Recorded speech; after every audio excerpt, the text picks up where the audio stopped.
My name's Dan Snow and I want to tell you about History Hit TV. It's like the Netflix for history. Hundreds of exclusive documentaries and interviews with the world's best historians. We've got an exclusive offer available to fans of Timeline. If you go to History Hit TV, you can either follow the information below this video or just Google History Hit TV and use the code TIMELINE. You get a special introductory offer. Go and check it out. In the meantime, enjoy this video.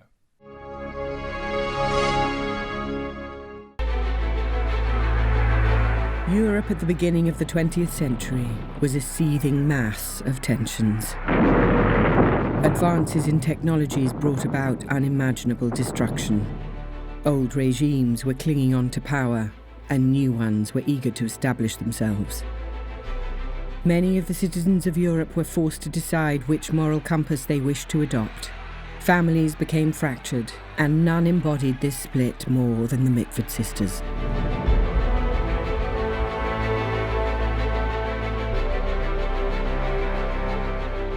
I think the fact that there were 6 of them and that they were mainly homeschooled meant that they could spark off each other in a way that was in some ways very productive and in other ways quite damaging. Until really very late in her life, Diana thought of Winston Churchill as a dreadful war criminal who was worse than Hitler. In grammar school, when the subject of communism came up and the horrors of it, I would raise my hand and try to give the other side of the story, and it didn't work out so well. Jessica the communist and Diana the fascist were separated by only a few years in age, but were poles apart in ideology. For Jessica, who'd romanticised Diana so much, there was a wide gap between the Diana who Jessica had looked up to and the Diana who now existed.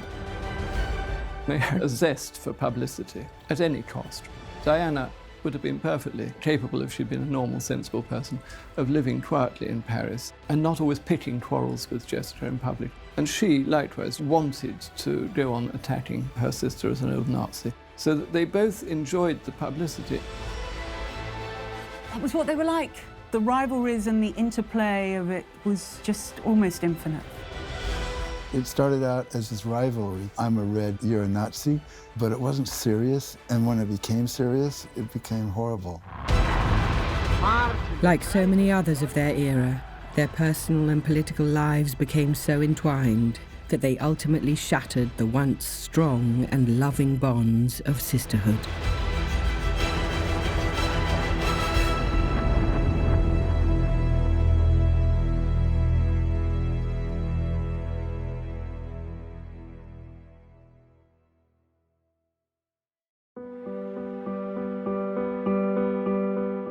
The Mitford sisters were perhaps the most famous siblings of 20th century Britain. Nancy, Pamela and Diana, Unity, Jessica and Deborah. Born between 1904 and 1920, the 6 aristocratic women were witty, eccentric, beautiful and ever controversial.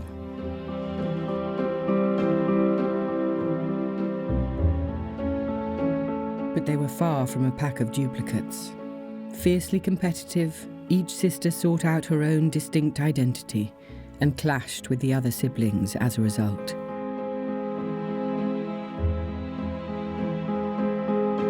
They were born into this rather remote house in the Oxfordshire countryside, and in a way I think that's the clue to the whole story, because they didn't, properly speaking, have any friends. They had one another, and life was a nursery game, even for the older ones, but certainly for the younger ones. All of them were born either before, during or after the First World War. So they were born into a world that was just about to change massively. Those 6 very competitive, rivalrous, bright sisters all sort of flashing off each other. Semi-feral and in another way very protected because they'd never crossed the road alone, you know, until they were 16 or something, or probably not even then. It was an odd, unrepeatable mixture.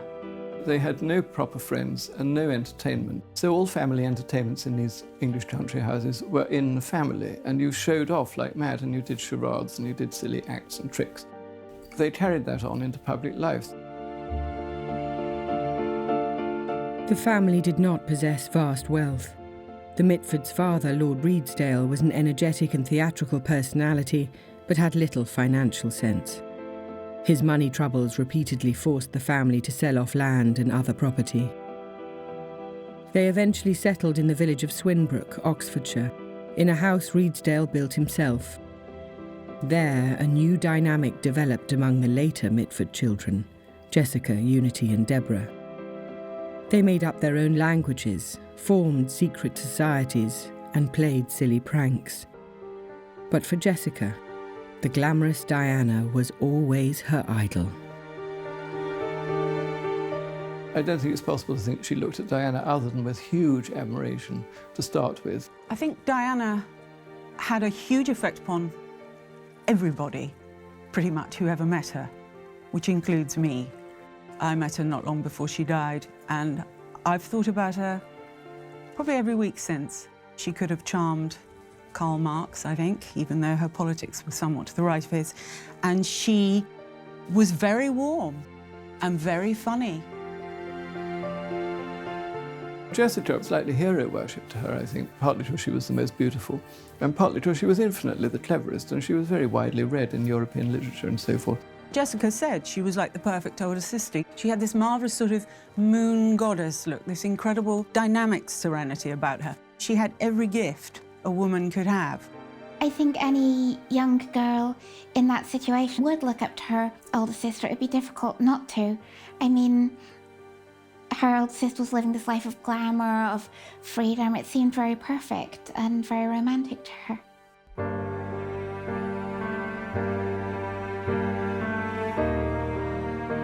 Both Diana and Jessica were fiercely intelligent, but neither girl attended school. Instead, they were given free rein of the family's extensive library, and a governess was employed to educate them at home. They were educated in quite a piecemeal manner. Sometimes they had governesses, sometimes they didn't. Sometimes they were just allowed to roam free. They weren't taught properly. It was considered common to send girls to school, and anyway, they were very wild. They were incredibly intelligent girls, so being homeschooled influenced them according to their personalities, really, one might say. It wasn't quite as defining an element as I think we, with our possibly more conventional view of schooling, sort of now view it. This informal education was an early battleground for Jessica. She wanted to go to school like other children, but it was forbidden by her stern mother. This desire to go against family tradition was a pointer to greater rebellions to come. And she was not the only sister chafing against parental expectations. By 1928, Diana was 18 and bored. She longed to leave the drudgery of life at home.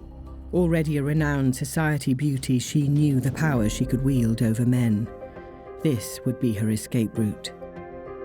Brian Guinness met Diana at a summer ball in 1928. He was far from the first to fall in love with her, but Guinness was tall, handsome, intelligent, and, as heir to the brewery giant that bore his family name, enormously wealthy. She was 18, and she married him, and he adored her, and all his friends adored her. She fell in love, I think, with Brian Guinness because he was a bit like the hero of one of Tolstoy's novels. He saw himself as being like Levine in Anna Karenina, the sort of gentleman farmer who lived in the country, wrote poems, mixed with literary people. Their best friends were Lytton Strachey and the Bloomsbury set. She believed that she was in love with him after she met him, but she married him very young. She'd not really seen much of the world. Despite the initial resistance of Diana's parents, who thought her too young, the couple's engagement was soon announced. They were married in St Margaret's, Westminster on the 29th of January 1929. The couple soon became a fixture of the London social scene, and the bright young things of the day flocked to the newlyweds' elegant home near Buckingham Palace. Jessica marvelled at her older sister's life.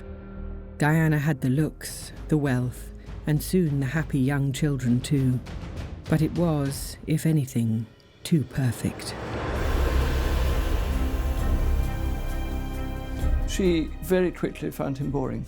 His diaries are unintentionally comic masterpieces, because he would say, had dinner, Lytton Strachey Winston Churchill dropped in for drinks afterwards. We also met Jean-Paul Sartre, and he would just put a bit boring at the end. So he had no interest at all in this stream of supposedly amusing people who were coming to see them. She had this very austere brain, and I think, although it was very nice being written about in Tatler, you know, oh, Mrs. Guinness is wearing trousers, let's all wear trousers like Mrs. Guinness, you know, all that nonsense. I think she was kind of bored, actually. When she married him, she came into this glittering world of London, of parties, of Evelyn Noir, of this kind of vile bodies, bright young thing world. And she realised that the world was much bigger than she had previously believed it to be. She had this marvellous dog, this fantastic wolfhound, and she used to feed him raw meat from her hands.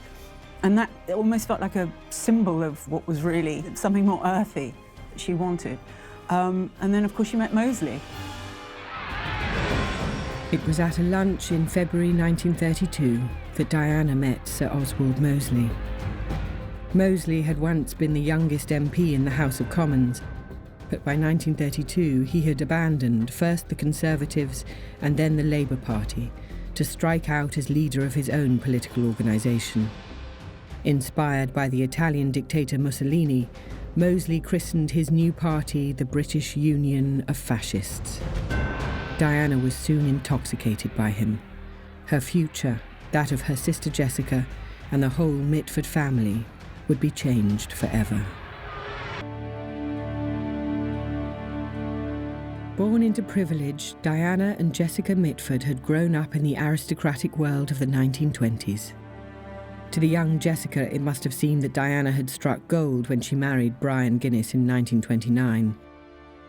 But this gilded life bored Diana, and in 1932 she began an affair with Oswald Mosley.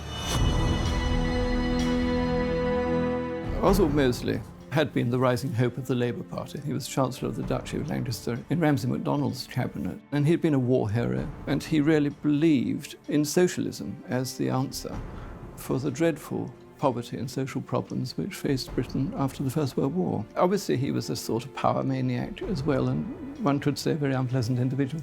But I think his political ideas were perfectly genuine and idealistic. I think the thing about Mosley was he was sexy, not to us, but she definitely thought he was. He got through society women like nobody's business. He was a fantastic womanizer, and she was very beautiful, and she was extremely bored by her marriage. Diana, still only 22, was entranced by Mosley from their first meeting. He was handsome and charismatic, with a forceful personality, quite different to Diana's gentle, poetic husband, Brian. Within months, she would ask for a divorce. At the beginning of 1933, she left the luxurious family home she had built with the Guinness heir and moved into a run-down flat near Mosley in Belgravia. She said to me, I became very poor. This meant a slightly smaller house in Belgravia. But she did relatively. She gave up everything. She gave up a lovely husband, really lovely man, and she gave up her social position. She gave up an idyll, really. Diana used to say that if you've been married to a Guinness and then you stop being married to a Guinness, you always feel poor, however rich you are compared with the rest of the world. She said that she knew that the only way that it would end between them would be with one of them dying. She was literally swept off her feet by Oswald Mosley, and they had this passionate affair which caused great scandal and grief to everybody around them. She was determined to marry him. He was the one man in her life, as it were. She used to go to these terrible rallies, the infamous one at Olympia in 1934. She would just sit there. They'd have had a dinner party before, probably eaten, you know, asparagus and soufflés and things, and then she'd go and sit among these maniacs, hurling chairs and knuckle dusters and stuff. She must have, in some unfathomable way, liked it. If you look at people like the upper class and the upper middle class in Britain at the time, their natural sympathy So horrified were they by communism, was to side with the fascists if necessary. There was an enormous unemployment. And when you saw the rise of Hitler, who appeared to have eliminated unemployment in 18 months, it was very hard not to think, here was a man who was capable of bringing to pass what Keynes had written about in his economic textbooks. The affair with Mosley did more than just stun the rest of the Mitford family. It also created a model for Diana's sisters to follow. Jessica, too, was attracted to strong personalities, and she would soon make her own escape from the stifling world of the aristocracy. Unlike Diana, however, it was left-wing politics that Jessica embraced. As a young girl, her thinking about the state of the nation was incredibly similar to Diana's. She was exercised by the terrible unemployment. She thought Britain was going to hell and nobody cared. All the same things that Diana had said, but it took her in the other direction.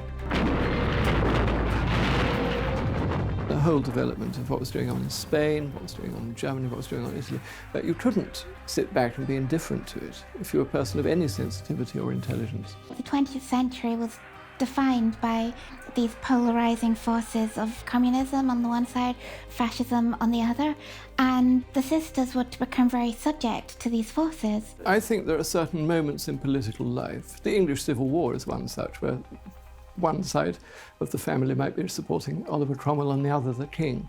I think it's quite often the case that families divide in this way, and that people who are engaged intellectually in their own times are bound to feel strongly. She was completely sincere, but at the same time there is this element of posturing, because whatever they did, they were still who they were. And even when they got themselves into these terrible situations, they were still who they were, and they still had this absolute confidence of the upper class.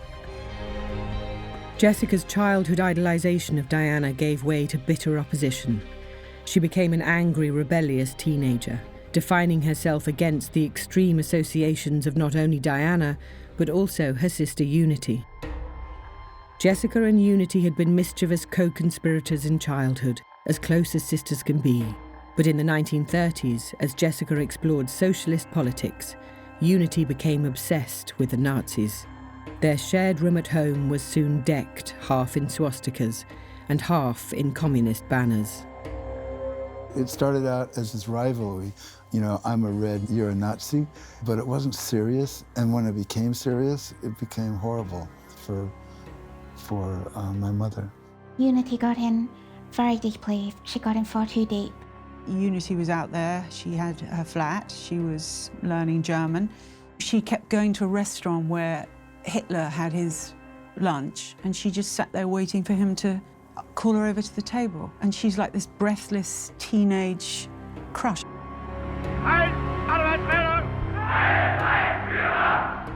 The way she describes it, it's the Mitford idiom that makes it so sinister. All this blissful furor. Oh, the Fuhrer was in a rage today. Oh, it was so exciting. I mean, this is for real. With her extraordinary Mitford confidence, Unity charmed the dictator. She was invited to join him and other top Nazis at social occasions. Diana was soon accompanying her. The pair attended Nuremberg rallies and watched the Berlin Olympic Games in 1936 as honoured guests. Unity was still going back to Munich at the end of the 30s, going to watch the Wagner at Bayreuth. She was in Austria when it was annexed. It wasn't a sexual relationship with Hitler, but she was his close companion, no question. He liked her. And Diana was there too. They became quite close friends with him. They were quite deeply ingrained with the inner Nazi party. Diana, who was a sophisticate, she liked mingling with the Nazi high command. She liked mingling with powerful men, like some women do. She wasn't repelled by their politics. Diana's visits were not just social calls. The British Union of Fascists were in severe financial difficulty, so Diana used her connections with senior Nazis to secure vital support. It is perhaps no surprise then that Germany was where Diana and Mosley finally married. The ceremony took place on the 6th of October 1936 at the house of Joseph Goebbels.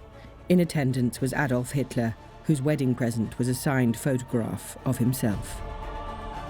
While Diana was celebrating her wedding alongside the most powerful men in Europe, her younger sister Jessica was also finding romance. The object of her affection was a young man named Esmond Romilly. Romilly was Jessica's second cousin. He had been a public school revolutionary whose beliefs had taken him from boyhood rebellion to the battlefields of Spain. The Spanish War was coming along. It was clear which side she was going to be on. She would be anti-Franco, long before Romilly came on the scene. He fought on the side of the revolutionaries in the Spanish Civil War. They were quite idealistic. He kind of put his money where his mouth was in that sense, and he wrote a book about it. This was all before he was 20.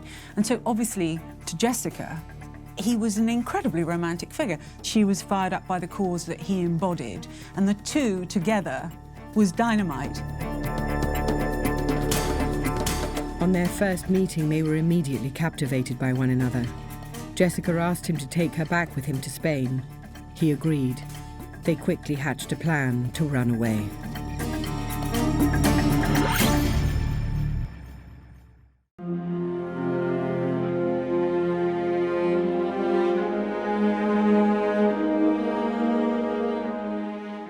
In the spring of 1937, the Mitford family was in crisis.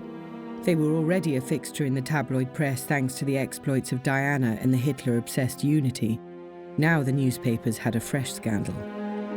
The second youngest Mitford sister, Jessica, had vanished from London in the company of Esmond Romilly, a charismatic young revolutionary who shared her left-wing ideals. For 2 weeks, neither friends nor family had any clue where she was, or even if she was alive. It was scandalous to a degree, but by that point, I mean, the Mitfords had had quite a lot of scandal. It's kind of almost what was expected, and Jessica had been saving up a kitty to run away since she was 12 years old. It was treated as rather a joke by the family, but she was very determined that she was going to run away, and she did. She was very bored by being a debutante. One has a certain sympathy, but what she did was also cruel. She pretended to her parents that she was going on a holiday with some friends. They were terribly excited, they thought it would cheer her up. They took her to Victoria Station, they gave her £10 spending money and waved her away, and her father never saw her again. And in his later life, Unity said to him, "Who would you most like to walk in through the door?" And he said, "Decker." He never really got over that. By the time the Mitfords discovered the truth, the young couple were far from England. They made their way to Bilbao. There, Romilly began work as a journalist reporting on the civil war still raging in Spain between government forces and those of the fascist General Franco. Lots of people tried to bring them back. They said to the UK ambassador to Spain, "You have to find Jessica Mitford and bring them back."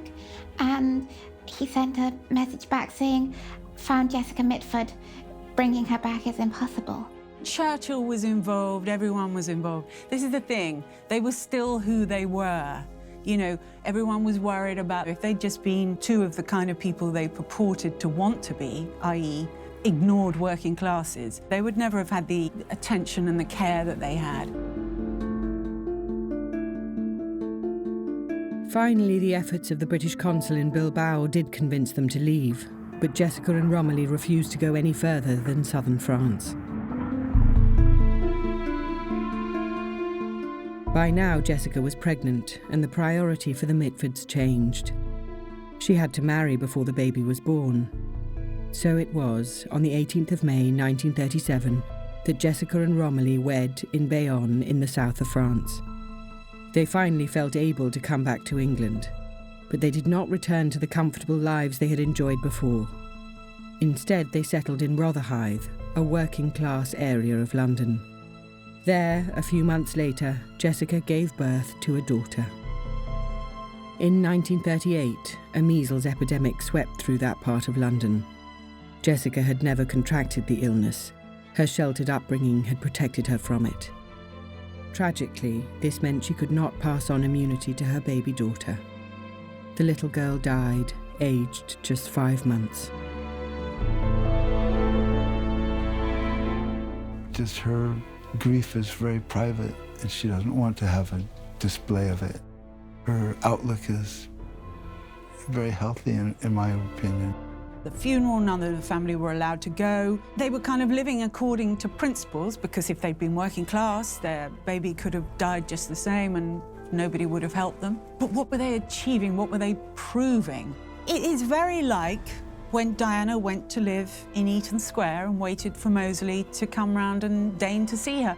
They took up these positions with these men and they carried them through no matter what. What they really thought, no one would ever know, because they weren't those kinds of women. But she paid a terrible price, Jessica.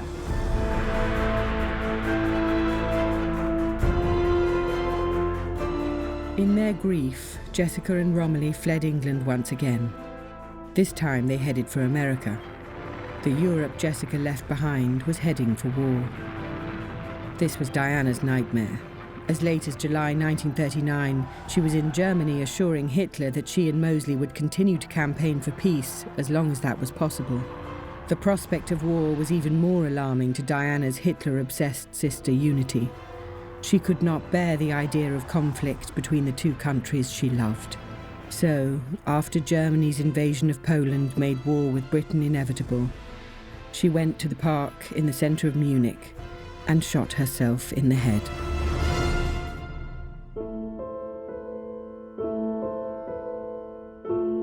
She didn't manage to kill herself. The bullet lodged in her brain and they couldn't remove it. And her parents went through this whole thing again of not knowing where she was, not knowing what had happened. Eventually she was transported back to England, a very diminished person. And that was a tragedy for my mother. They were just such tight friends. And then when Unity became a fascist, it's like my best friend just became a fascist. How horrible, but I still love her. She was very mentally fragile. She shot herself. There were many things that showed her mental fragility.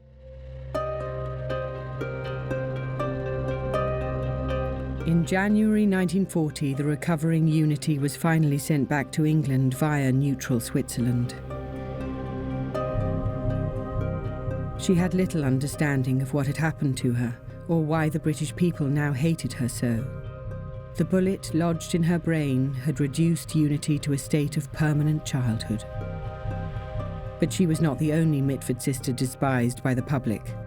Diana, wife to the leader of the British Union of Fascists, was viewed with open suspicion. Many feared a German invasion would see her husband installed as Britain's puppet ruler. He was adamantly patriotic and said, I don't want this war, but I will always fight for my country. Nevertheless, under wartime regulations, he was arrested and sent to jail. And in June of 1940, Diana was also arrested. They were never charged with anything because they were remand prisoners under this regulation called 18B, which suspended habeas corpus for the duration of the war. And so they could wear their own clothes, but they were both taken off to prisons in London. And they were separate for 3 years, and in the last year, they were together at Holloway Prison. She was kept in until November 1943. No trial, so therefore no knowledge of how long she would be in there for. I mean, this was wartime internment. Nevertheless, she was kept in far, far longer than any other fascist women who had children. She was made an example of. Absolutely no question. That created this tremendous bond, that here were these two people who'd been, as she considered, unjustly imprisoned, and so that it was the Mosleys contra mundum after that. Conditions in prison were terrible for Diana, but the experience bonded her even more tightly to her husband. Reviled by the rest of the world, perhaps for the first time, Diana had the womanizing Sir Oswald entirely to herself. In America, Jessica fully supported her sister's incarceration. Her one-time adoration of Diana had by now transformed into an equally strong hatred. I think there was a wide gap between the Diana who Jessica had looked up to and the Diana who now existed. Really, it was Unity who should have taken the brunt of Jessica's fullest rage, but in some ways she blamed Diana for sort of sending Unity down that path in the first place. Diana was in Holloway, but she was still Diana, she was still gorgeous, she was still compelling. So she took the full force of Jessica's rage, and Jessica sort of seemed to blame her kind of single-handedly for the war, which was insane, but maybe understandable. Unity was very vulnerable, and I think the family believed that she needed to be looked after. Perhaps her illness diminished her responsibility to an extent where Diana was totally compos mentis and went along with it anyway.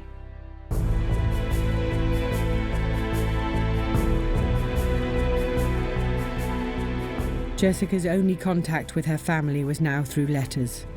She would soon become even more isolated. In 1940, her husband Romilly joined the Canadian Air Force and volunteered to fight in Europe. He went missing in action on the 30th of November 1941. He was 23. Romilly's death only sharpened Jessica's loathing of Diana, the older sister who represented everything her young husband had died fighting.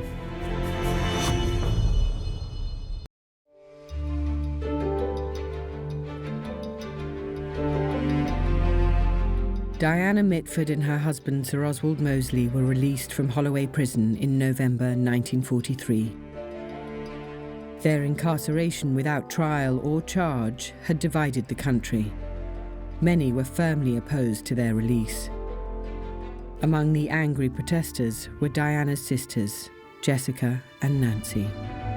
They definitely believed that they should have kept Diana in prison. Later evidence of things Diana said in support of fascism definitely bear that out.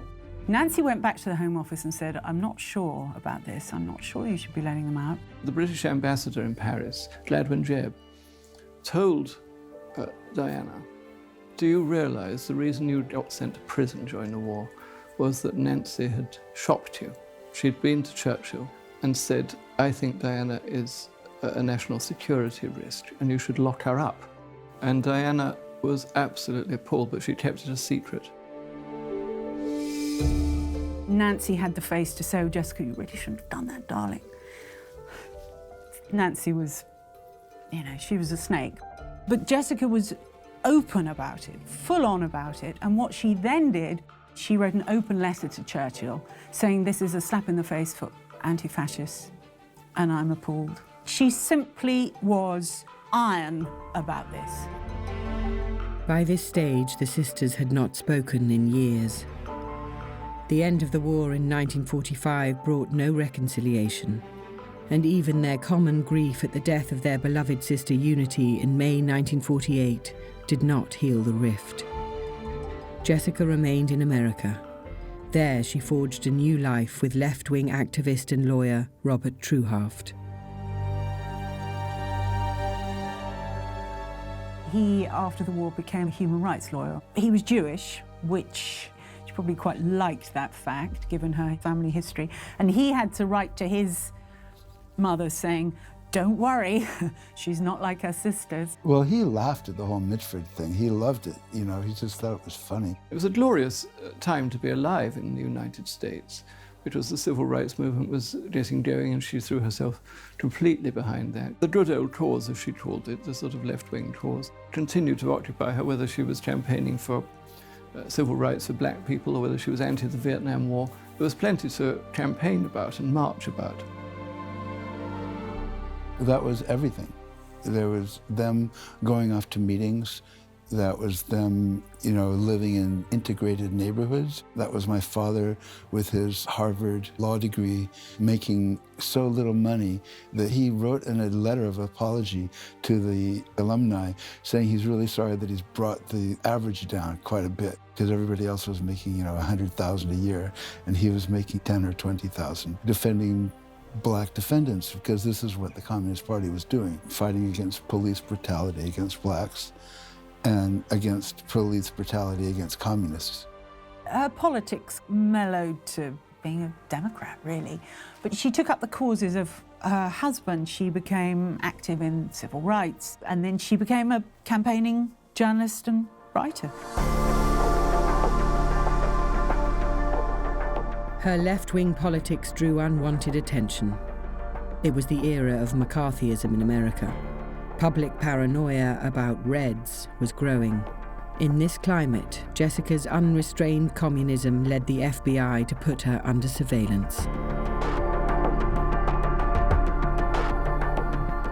There was a file on her.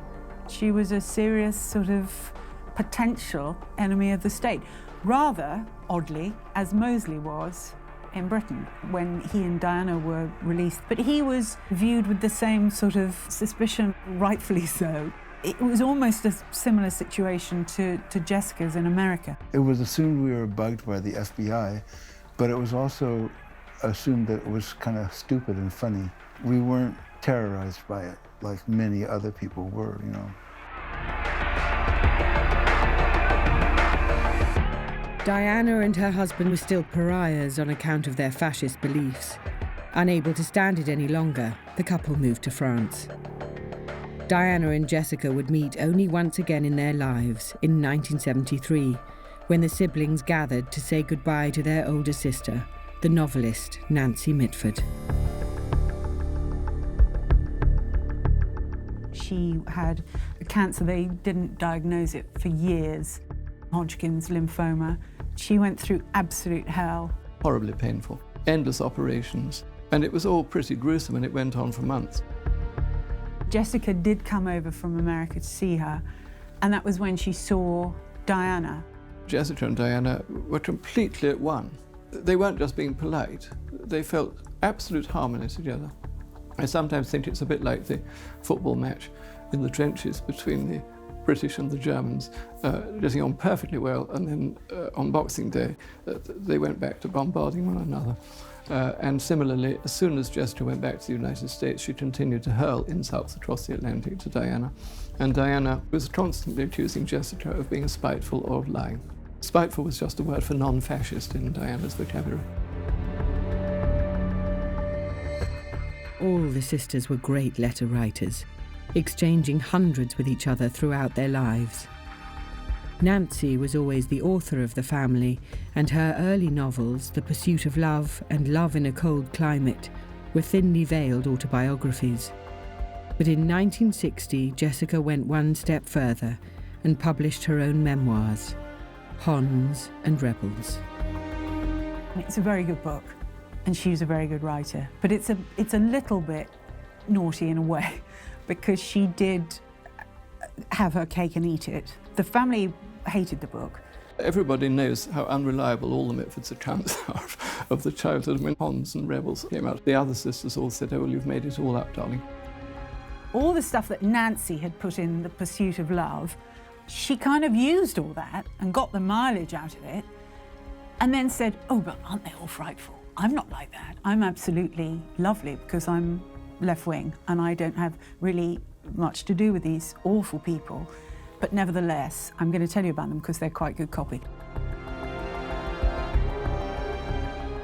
Nancy wrote, but because she fictionalised them, it was seen as okay. But once Jessica wrote something, and she actually wrote it about the family, using their real names, then this was seen as a huge betrayal. Diana was incandescent. She wrote a letter to the TLS saying, you'd think we were all morons from this book. Actually, we had access to this wonderful library, which they did, because both her grandfathers were MPs, they were cultured men. They didn't grow up quite like the raging ruffians that Jessica would have had one believe. 3 years after Hons and Rebels, Jessica achieved still greater success with The American Way of Death, an exposé of the shady and exploitative practices of the funeral business in the United States. Diana was also a gifted writer. She became a columnist, writing for Tatler magazine and the Evening Standard newspaper for many years. Throughout, she remained devoted to her husband, Sir Oswald Mosley, until he died in 1980. She never renounced her politics or regretted her friendship with Hitler. I am sympathetic to the idea that one can fall for a big idea and then not realise how deep one has got in, and I think that's what happened to her. She was a perfectly decent human being, unquestionably the most tragic person I've ever known, because she realised she'd embraced a whole lot of ideas which were repellent, which were awful. She wasn't a fool, but I think she found it hard to confront her earlier self. From my point of view, that's not forgivable. I mean, if she'd held her hands up later in life, at any stage in her life, and said, "I am so sorry, I believe that, I'm so sorry I followed him," then that would have been forgivable. What I think was always interesting with her, because of this sort of double-edged approach to life, on the one hand, the reasonable, kind, sweet, clever Diana realised that it was deplorable what she'd done as a young woman. On the other, she'd never quite admit it. In old age, she used to say, what we were all struggling for and fighting for was what we've now achieved, which is a united, peaceful Europe with Germany at the top. Jessica, too, never abandoned her faith in communism. She continued to live in America until she died from lung cancer in 1996, a wealthy woman after her writing success. She was 78. The once adored but later reviled Diana outlived Jessica by 7 years. She died in 2003, shortly after her 93rd birthday. Throughout their lives and since, they have been the subjects of tabloid speculation, of thinly veiled fictions, and of countless biographies. Yet the allure of these Mitford sisters endures. People at my school knew about it, and so Mitford became sort of a thing suddenly, but I kind of ignored it.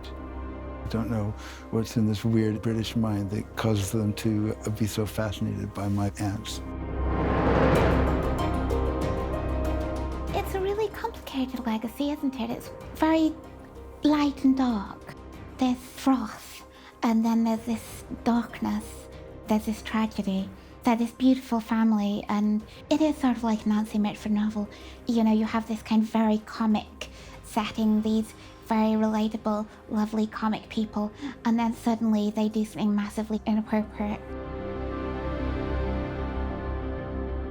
We like reading about people who are so-called larger than life, and the Mitfords, I'm afraid, all of them are like that. They long to be in the papers. And if it meant having a reputation for being a Nazi, so much the worse or better, but they didn't care. We're completely hung up about class in this country. If it's served up to us in the right way, what we profess to want to destroy will still entice us. It leaves aside the huge moral questions that they bring up. They're so familiar to us that we almost make them less interesting than they should be. People like my mom because she's a Red, and she never did change. And people hate Diana for the same reason.